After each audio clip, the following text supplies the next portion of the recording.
way. How the whole audiobook project came about was me reflecting about the state of books and reading and where the market is going and what consumers wanted. And more people were listening to books on the go, on their iPhones, iPads, what's it called?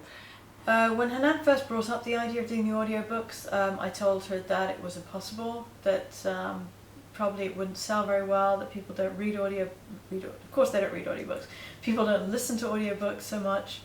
But of course now that people have personal MP3 players and iPods and things, it has become a slightly more growing market and people like to hear things in their cars. But more importantly, I just, deep in my heart of hearts, that was all my practical stuff, but deep in my heart of hearts I was thrilled with the idea of an audiobook.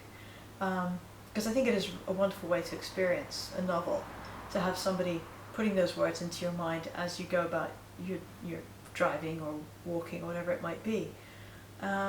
So I love the idea, and Lisa immediately came to my mind as somebody who would be great to read those books. I am Lisa Ray, and we really want to thank you, everyone out there who helped to donate towards the making of our audiobooks for The World Unseen and I Keep Things Straight. When Lisa got ill, we had a huge outpouring of it was very emotional for obviously for us and for fans too, who felt they'd come to know her through the movies. And we wanted to do something where we could also help Lisa with all the issues she's had recently to earn a living as well, and to combine it. So I suggested it to Shamim, and she was very excited by the project. And Shamim felt that Lisa should read the books and that it would be a wonderful project to combine them. And Hanan came up with this brilliant idea that I should fly to India, but she came up with that idea 3 days before we were supposed to record, and we didn't have a studio, I didn't have a visa, I didn't have a flight, and Lisa was in Delhi, not in Mumbai, so naturally I said to Hanan, this is absolutely impossible. And every time I've said that to her, she just sees that as a challenge. So 3 days later I found myself on a flight to Mumbai. Lisa was sort of floating in the ether. We were hoping that she'd arrive, and of course she did. She always does, even though one never knows with Lisa quite the route that she's going to take. You can rely on her getting there when she says she's going to get there. The reason we chose India is because we've done post-production of both films in India. We've done recordings of the score of I Can't Think Straight in India. We flew in our composer there. We did some of the song recordings in India. So we're very familiar with the studios, the studio system. We had very good relationships all across. And also Lina Yadev, who's a director and a very good friend of ours, thankfully managed to rearrange studio time to fit us in to block book a week for us. And thanks to Hanan for putting it all together within like 2 hours. Shamim was on a plane here in my old home city, my old hometown of Bombay. It's kind of special to actually do this here. It was phenomenal to work with Lisa again. It was phenomenal to see her again because, we'd only seen her in Toronto just as she'd gone into full remission, but since then she'd had a stem cell transplant, which is obviously huge, and she was sort of in recovery from that in India when I saw her. So it was great to see her. I mean, she looked different. She obviously had no hair at the time. But she looked so much better. What did I think of Lisa's performance? I thought it was excellent. I loved her interpretation of the reading. Oh, I won't have any trouble eating it all. It smells delicious. Ay, ay, ay. Hanan was not worried at all. She had total faith in us. And to work with Lisa again was also quite a process. It was wonderful. I mean, I loved working with her, as you know, on the first 2 films. So it was interesting to see. I think we were both a little circumspect about how it would work with the audiobooks, because I had never been to an audiobook recording before, and she had never done one of these tapings. So we slipped into kind of the actor-director relationship a little bit during the days of recording, but it was a little more relaxed than being on a film set. And we developed routines and things to get us through the days because we had quite a tall order. We had to record 2 books in 5 days. Oh, hello! Look, it's Ajit! Look, it's our hard-working friend! So it was really important to us to get into routine, and it was a bit like the routines that we had when we were filming. I remember I Can't Think Straight, you know, the car would pull up at 5 a.m, open the door, Lisa would be sitting there, hair wet from the shower, ready for makeup, and we'd ride in together, and it was a little like that. I'd pick her up early from her apartment, and by day 2 we'd actually meet at a restaurant for breakfast. We'd regroup, we'd talk about life in the universe and eat egg white omelettes and things, and then get to the studio and just knuckle down to work. And Lisa's routine was that she would try and read a block of 20 pages at a time, which gave her a flow into the characters. And then, you know, when she needed a break, she'd say she needed a break, or I'd be able to sense that she was getting tired, and I'd suggest a break. We had little routines every day of messing around in the sound booth for a few minutes. Ajit, who was our engineer, very laid back guy, and he would just flick on the switches that would modulate our voices. Cooking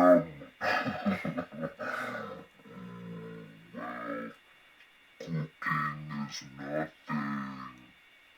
All women can do it, you know what I mean? So, Lisa's not getting it. You know, she has this really low voice, which, it's okay, but it's not like this. So we'd read a little bit like that. She would read a bit, I'd read a bit, she'd direct me. She likes directing me. I'm doing it myself, okay? I'm reading the book with sound effects. Are you ready? Because this is how it's gonna go. Her hair was still damp from the shower, and she was dressed, but in a sleeveless t-shirt that clung distractingly to her stomach and her chest, and showed the lean line of muscles in her arms.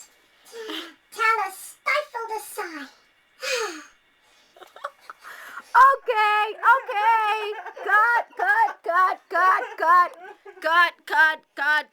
Cut. It was emotionally a moving experience for me to hear my book being read, to be with Lisa after all the challenges that she's had over the last year. It was really wonderful to just be there with her.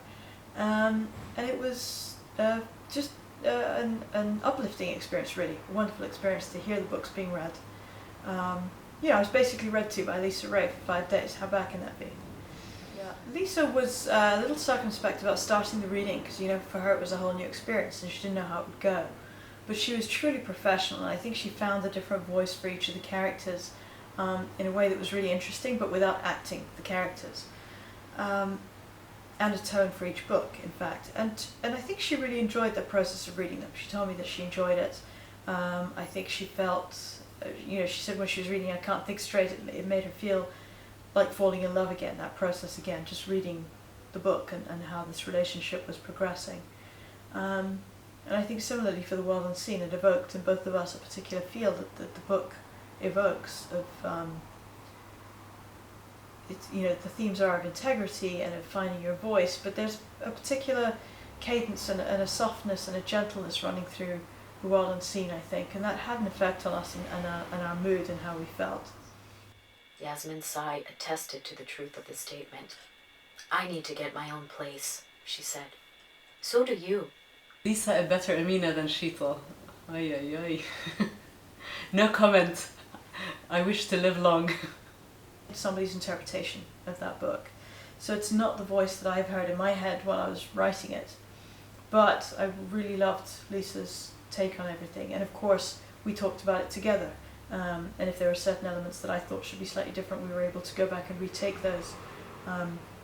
So it was a really wonderful process for me. It was kind of like working with an actor on a set. You have a particular vision of his character, and if that actor's really good, they'll bring something more to it and expand that. And I found that with the reading of both the books as well. Post-production process is more lengthy, as in all of these things, than the actual recording, because it involves taking back the stuff, having it edited here in England, and cleaned up so that all the retakes, the refluffs, or anything that went wrong needs to be edited out, and the book basically needs to be reassembled and cleaned up. But there's a lot of cleaning up that takes place, and it's a long process.